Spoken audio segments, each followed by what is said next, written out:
matur, ya Rasulullah, ini orang yang kau pasrai jadi imam itu sering main kulhu. Akhirnya Nabi memanggil, ya fulan, kenapa kamu suka baca kulhu? Li'annaha sifatur rahman, karena dalam surat kulhu itu semuanya menerangkan sifatnya Allah Ta'ala, maka saya suka itu.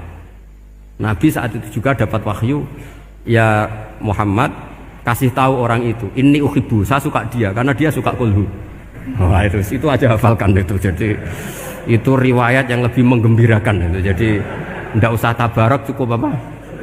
Kulhu. Dan itu lebih mutawatir. Makanya kalau legenda dunia kiai itu kan, ini ada cucunya Sayyidina Ali.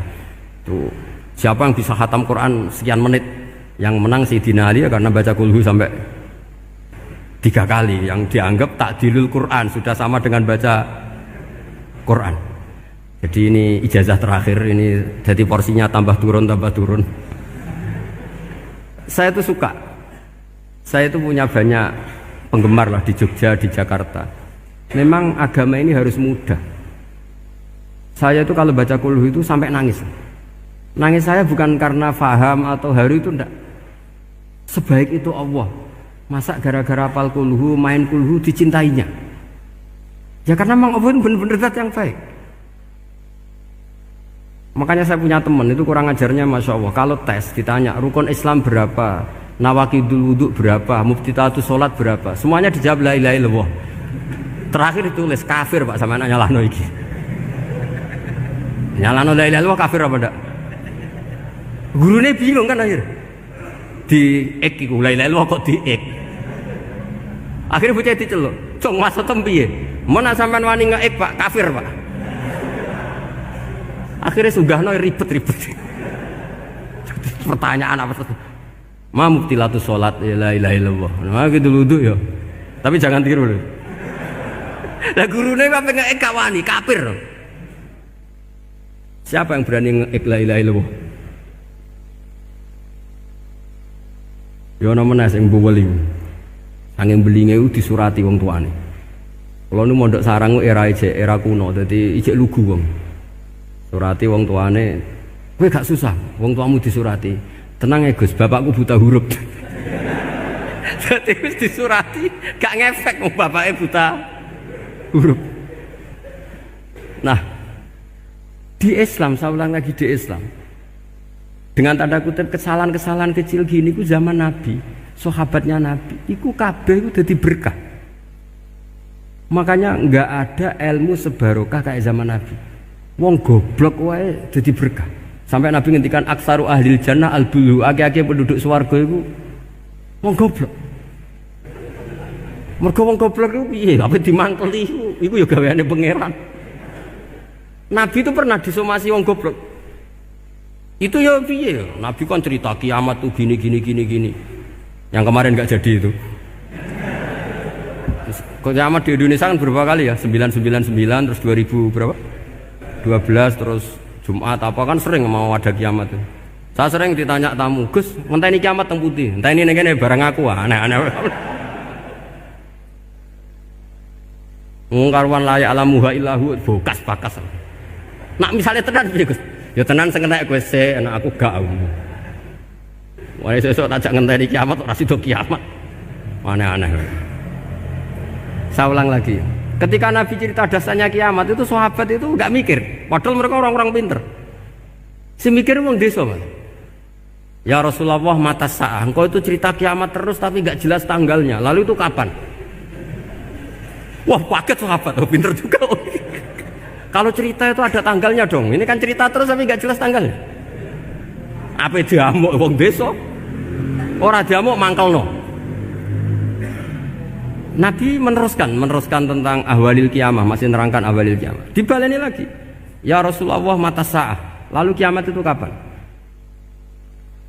Ini kalau ijazai, jadi bodoh tapi untuk ridhanya Allah Ta'ala. Ampun, kalau lah kadang jadi pinter gue nyesal. Ribet. Kongkon Pak Najib barang ini akhirnya, gara-gara pinter. Padahal kok ya wong bodoh lah mlebu swarga, ribet kan? Direwangi dadi wong alim, sebelum kok wong bodohne ya melok mlebu swarga. Wong gelombang kedua itu pengumumannya siapa pencinta Nabi, pencinta wong alim masuk swarga. Yang pertama seleksinya agak ketat, yang kedua itu ya Muhibbin mun cukup mun. Jadi sebenarnya swarga ya ketemu wong ra jelas-jelas nih. Wah repot ya. Akhirnya ketika Nabi gak jawab, sahabat itu banyak yang analisis kariha maqala, lam yasma, ada yang bilang lam yasma, memang Nabi tidak dengar. Ada yang analisis sami'a wa kariha maqala, sebenarnya Nabi itu dengar tapi gak suka karena pas khutbah di-cut, diinterupsi. Karena diulang-ulang lagi akhirnya akhirnya Arabi tadi mengulang-ulang lagi, akhirnya Nabi jawab. Karena Nabi itu orang yang sangat pintar, jawabnya ma'atatalaha, kamu kok berani tanya kiamat kapan, persiapan kamu apa? Fawawahi ma'atatulaha kabira sholatin wala siyamin wala kada wa kada walakinni uhibbuka. Ya menang ya pede. Apa Nabi tanya persiapan saya? Oh kalau sholat saya biasa kok bangga. Wes wong desa biasa kok. Fawawahi ma'atatulaha kabira sholatin, saya sholatnya biasa, puasa biasa. Maksudnya sing wajib-wajib tok lah, ndak aneh-aneh. Tapi walakinni uhibbuka, tapi saya ini mencintai engkau. Apa jawabannya Nabi? Almar'u ma'aman ahabba. Dan itu melegenda seluruh dunia, baru kayak Bedui.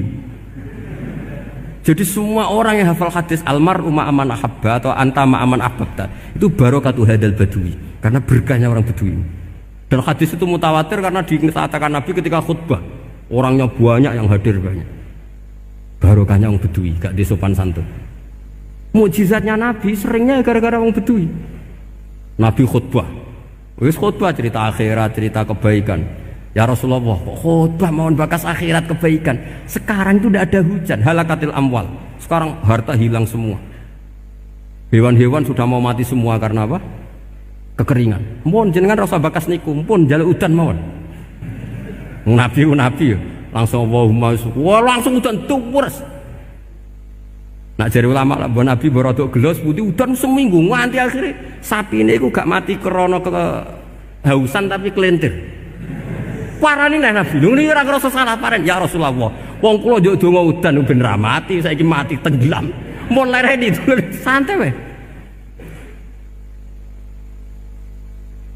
Ya, saya minta doa hujan supaya hewan-hewan itu bisa minum dan seger. Dan ini malah dok kelentir. Akhirnya Nabi itu nuruti meneh. Allahumma hawalena wala alina Allahumma alal akam wa zirab terus. Itu wong desa. Betapa barokahnya wong desa iki orang tahu. Betapa Rasulullah itu sekali ngendikan alam itu harus tunduk.